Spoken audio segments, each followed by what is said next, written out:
Hello students, हम alcohols and phenols पढ़ रहे हैं।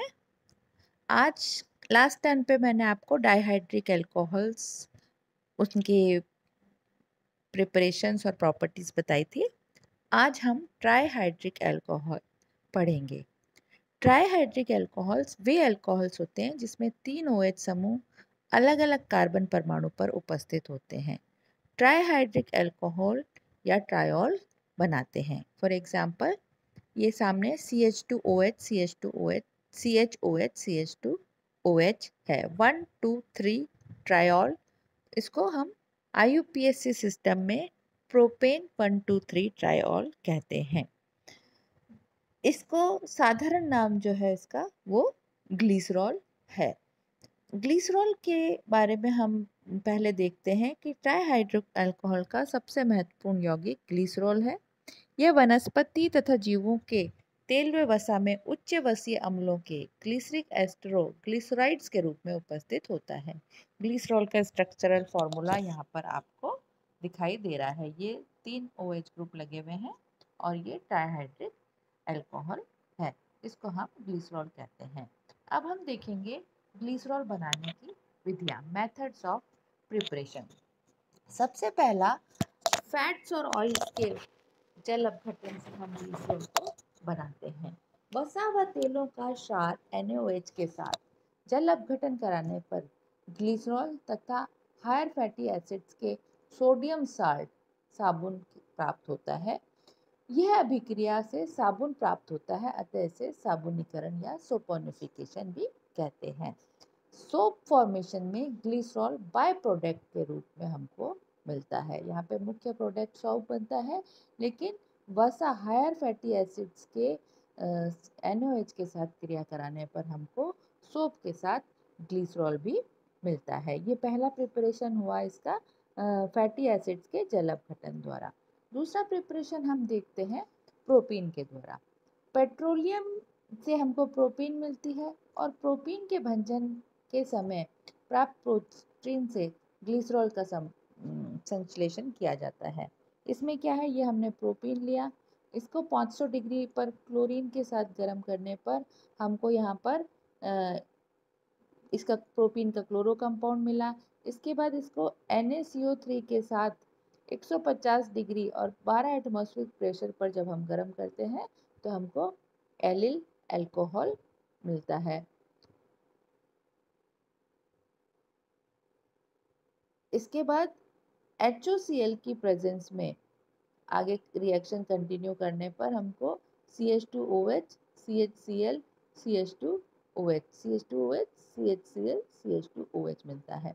इसमें से हम डिहाइड्रेशन करते हैं, HOOH की प्रेजेंस में यहाँ पर अभिक्रिया करते हैं तो ये हमको ट्राइहाइड्रिक अल्कोहल मिलता है। तो इस प्रकार हम प्रोपीन द्वारा ग्लिसरॉल का निर्माण करते हैं।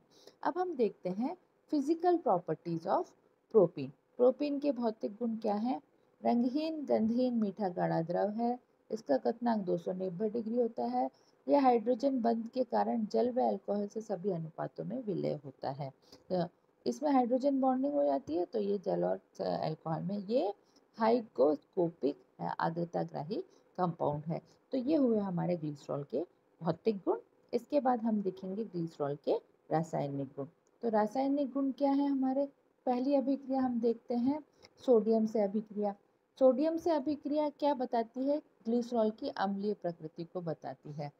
CH2OH CHOH CH2OH का रूम टेम्परेचर पर सोडियम के साथ अभिक्रिया कराने पर इस ग्लिसरॉल का सोडियम सॉल्ट बनता है CH2ONA CHOH CH2OH।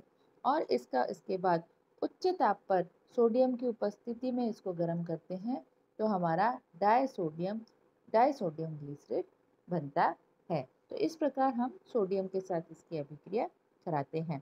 दूसरी अभिक्रिया हम देखते हैं हाइड्रोजन साइनाइड के साथ। हाइड्रोजन साइनाइड के साथ क्या अभिक्रिया है? हाइड्रोजन आयोडाइड के साथ। ग्लिसरॉल को आप हाइड्रोजन आयोडाइड के साथ अभिक्रिया कराते हैं, 3H2O निकलकर तीनों हाइड्रोक्सिल ग्रुप के जगह पर यहाँ पर आयोडीन जुड़ता है।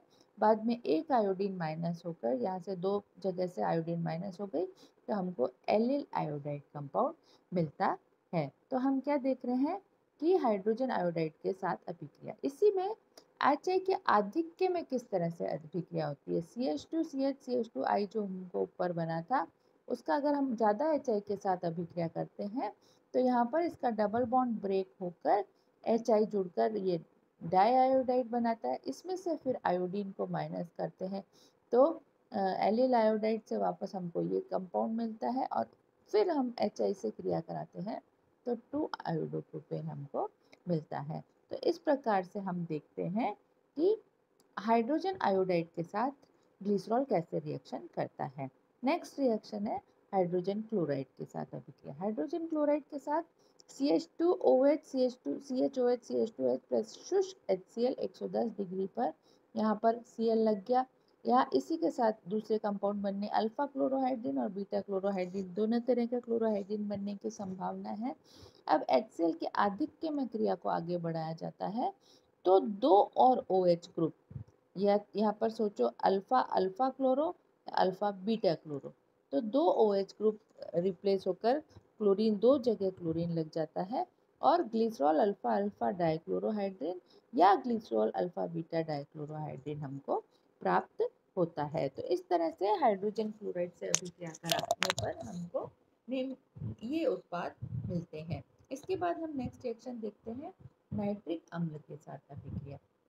नाइट्रिक अम्ल के साथ आपने ग्लिसरॉल पे 3 HNO3 लगाया, सांद्र H2SO4 की प्रेजेंस में नाइट्रेशन होता है तो तीनों OH ग्रुप 1 2 3 तीनों OH ग्रुप आपके नाइट्रो से रिप्लेस हो जाते हैं और जो कंपाउंड बनता है उसका नाम है ग्लिसरॉल ट्राइनाइट्रेट। इसको ट्राइनाइट्रोग्लिसरीन TNG कहते हैं।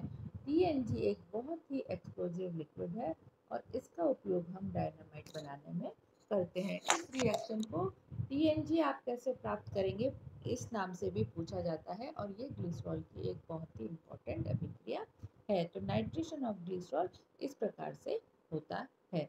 इसके बाद अगली जो अभिक्रिया है वो है डिहाइड्रेशन। डिहाइड्रेशन में क्या होता है, जल निकलना डिहाइड्रेशन का मतलब है। तो ये पोटेशियम हाइड्रोजन सल्फेट और P2O5 की उपस्थिति में शुष्क जलजनों के साथ यहाँ से हम इसका H2O निकालते हैं तो हमारे को एक्रोलिन मिलता है। ये डिहाइड्रेशन अभिक्रिया है आपकी ग्लिसरॉल की। इसके बाद हम देखते हैं ऑक्सीडेशन। ऑक्सीडेशन में हम क्या देखते हैं कि तनु HNO3 के साथ ऑक्सीकरण द्वारा ग्लिसरिक व टार्टोनिक एसिड का मिश्रण हमको प्राप्त होता है। ये ग्लिसरॉल है, ऑक्सीकरण कराने पर ये OH एल्डिहाइड में बदल गया, ग्लिसरॉल्डिहाइड बन गया। आगे और ऑक्सीकरण कराने पर ये OH COH में बदल गया, ग्लिसरिक एसिड बन गया। इसी का आगे और फर्दर ऑक्सीडेशन हुआ तो यह नीचे वाला भी OH COH में बदल के टार्टोनिक एसिड बनाता है। तो तनु HNO3 के साथ ऑक्सीकरण करके ग्लिसरिक एसिड और टार्टोनिक एसिड हमको प्राप्त होते हैं। दूसरी रिएक्शन इसी में ऑक्सीकरण में हम देखते हैं कि अम्लीय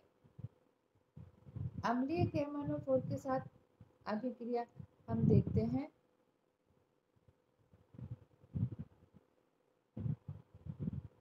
इसमें हम देखो आप कि अम्लीय KMnO4 मुख्यतः ऑक्सैलिक अम्ल व कार्बन डाइऑक्साइड देता है। इसके यहाँ पर हमने इसको बनाया तो ये अम्लीय KMnO4 के साथ में कीटोन, इसको बोलेंगे डाइहाइड्रोक्सी एसीटोन, और यहाँ पर OH ग्रुप COH में और COH में कन्वर्ट हो गया। आगे ऑक्सीकरण कराने पर फर्दर ऑक्सीकरण कराने पर ऑक्सैलिक एसिड बनता है और फर्दर ऑक्सीकरण कराने पर कार्बन डाइऑक्साइड और जल बनता है। तो ये ऑक्सीकरण अभिक्रिया हमारी dihydroxy ketone, monooxalic acid, oxalic acid और लास्टली कार्बन डाइऑक्साइड और वाटर तक जाती है। तीसरी हमारी ऑक्सीडेशन रिएक्शन है पर आयोडिक एसिड या CH3COO4 Pb के साथ ऑक्सीकरण कराने पर यहाँ पर CC बॉन्ड क्लीवेज हो जाता है और हमको कार्बोनिल यौगिक मिलता है। इसकी प्रेजेंस में हमको फॉर्मेल्डिहाइड और फॉर्मिक एसिड बनते। कभी आपसे उल्टा रिएक्शन भी पूछा जा सकता है कि ग्लिसरॉल से आप फॉर्मल्डिहाइड कैसे प्राप्त करोगे, ग्लिसरॉल से आप फॉर्मिक एसिड कैसे प्राप्त करोगे, ग्लिसरॉल से आप ऑक्जेलिक एसिड कैसे प्राप्त करोगे, ग्लिसरॉल से आप ग्लिसरिक एसिड कैसे प्राप्त करोगे, ग्लिसरॉल से आप टाइटोनिक एसिड कैसे प्राप्त करोगे। तो आप कभी भी ऑर्गेनिक केमिस्ट्री में रिएक्शन रिएक्टेंट से प्रोडक्ट पूछी जाती है तो प्रोडक्ट से रिएक्टेंट भी पूछी जा सकती है, ताकि आपको दोनों तरफ से रिएक्शन पता होनी चाहिए कि क्या प्रोडक्ट बनता है किस रिएक्टेंट से, और आपको ताकि किसी भी तरह का सवाल पूछा जाए तो आप आंसर कर सकें। नेक्स्ट प्रॉपर्टी हम देखते हैं ग्लिसरॉल की ऑक्जेलिक अम्ल के साथ अभिक्रिया। ग्लिसरॉल और ये ऑक्जेलिक अम्ल के साथ अभिक्रिया कराने पर फॉर्मिक एसिड हमको मिलता है। हमारा प्रोडक्ट है फॉर्मिक एसिड, और जो स्टेप्स हैं इसके आप देखो, इस ग्लिसरॉल की यहाँ पर H पोजीशन पर यहाँ का H2O निकल कर ऐसे कैसे ये जुड़ गया आपका OCCOOH, OC double bond OCOOH। इसके बाद इसको हीट किया तो कार्बन डाइऑक्साइड इसमें से निकला और हमारे को प्राप्त हुआ कंपाउंड। यहाँ से आप कार्बन डाइऑक्साइड माइनस कर देंगे इसमें से, और उसका फिर जल के साथ क्रिया कराते हैं तो वापस ग्लिसरॉल और साथ में फॉर्मिक एसिड आपको मिलता है। कार्बन डाइऑक्साइड निकालेंगे तो ये कार्बन डाइऑक्साइड रिमूव होगी, HC डबल बॉन्ड OH मिलता है, और जल H एक जल का आ जाता है और यहाँ का एक OH इस वाली कार्बन पे जुड़ जाता है, तो वापस हमको ये ग्लिसरॉल मिलता है। तो इस तरह से ये अभिक्रिया ऑक्जेलिक अम्ल के साथ कराने पर ग्लिसरॉल से हमको फॉर्मिक एसिड प्राप्त होता है।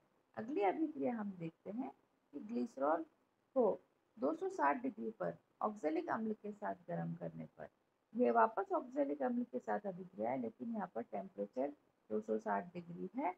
एलिल अल्कोहल हमको प्राप्त होता है। इस अभिक्रिया में हमने देखा कि दोनों OH वाली जगह पर ये C डबल बॉन्ड O जुड़ गया है, OH निकल कर यहाँ से, और उसके बाद में माइनस कार्बन डाइऑक्साइड ये इस जगह से हुआ, तो ये कार्बन डाइऑक्साइड निकल कर यहाँ पर डबल बॉन्ड बनाया और हमको इस तरह से एलिल अल्कोहल प्राप्त हुआ। अगली अभिक्रिया है एस्टरीकरण।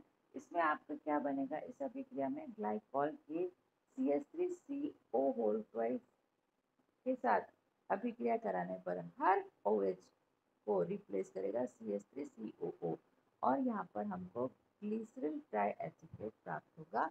तो इस अभिक्रिया को हम एस्टर ग्रुप एंटर हो रहा है OH की जगह, इसलिए यह अभिक्रिया एस्टरीकरण कहलाती है। अगली अभिक्रिया है फॉस्फोरस पेंटाक्लोराइड के साथ PCl5 के साथ अभिक्रिया कराने पर सभी तीनों OH ग्रुप क्लोरीन से रिप्लेस हो जाएंगे। PCl3 से क्रिया कराने पर POCl3 एक बाय प्रोडक्ट बनता है और एक HCl हमको प्राप्त होगा। तो ये फॉस्फोरस पेंटाक्लोराइड के साथ इसकी अभिक्रिया होगी। तो इस प्रकार आज हमने ट्राइहाइड्रिक अल्कोहल, उसके ट्राइहाइड्रिक अल्कोहल, उसका नामकरण, उसके भौतिक गुण और उसके रासायनिक गुणों को पढ़ा। एक बार मैं आपको वापस से ब्रीफ कर देती हूँ, हमने कहाँ से शुरू किया था चैप्टर का ये टॉपिक। हमने ये शुरू किया था ट्राइहाइड्रिक अल्कोहल क्या है, इसका नॉमेनक्लेचर, इसका बेस्ट एग्जाम्पल ग्लिसरॉल, ग्लिसरॉल बनाने की विधि, वसा तेलों के जल अपघटन से, प्रोटीन से, इसके भौतिक गुण, इसके रासायनिक प्रॉपर्टीज, सोडियम से क्रिया, हाइड्रोजन आयोडाइड से क्रिया, हाइड्रोजन क्लोराइड से क्रिया, नाइट्रिक अम्ल से क्रिया, इसका डिहाइड्रेशन, इसका ऑक्सीडेशन, ऑक्जेलिक अम्ल के साथ क्रिया, इसका एस्टरिफिकेशन और फॉस्फोरस पेंटाऑक्साइड के साथ क्रिया। तो आज हमारा ये ट्राइहाइड्रिक अल्कोहल का टॉपिक यहीं पे खत्म होता है। नेक्स्ट क्लास में हम